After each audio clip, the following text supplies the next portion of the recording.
Një fitore që do të mbetet gjatë në kujtesën e futbollit shqiptar. Kombëtarja Kuqezi ka shkruar historinë duke triumfuar 0-1 në tokën serbe në një ndeshje të zjarrt e plot emocione.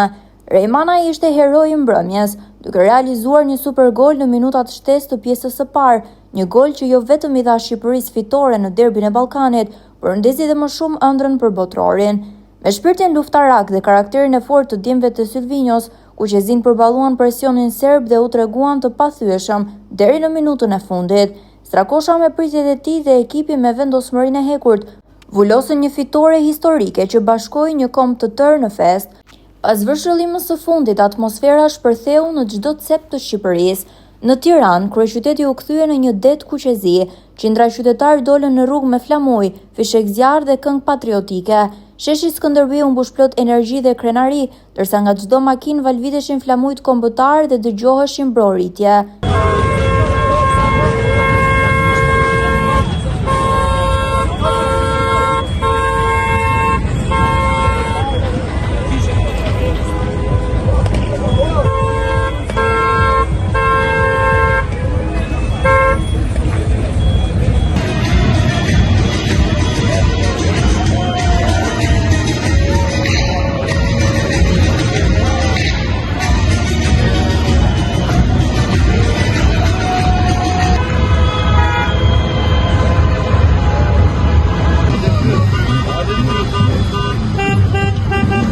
Festa nuk mungoi as në Fier, ku rrugët u mbushën me makina, flamuj dhe njerëz që kërcenin e brohorisin në përshesh, atmosfera elektrizuese plot emocion dhe krenari kombëtare, një natë që do të kujtohet gjatë.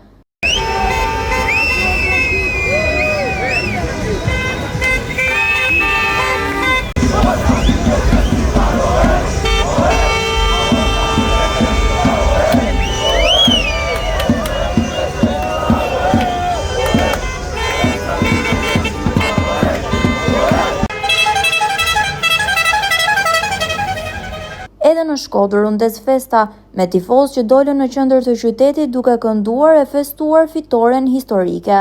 Natë e paharrueshme ku gjithë Shqipëria u bë një, e bashkuar në ngjyrat Kuqezi dhe krenare për djemtë që ngritën flamurin në tokën e rivalëve.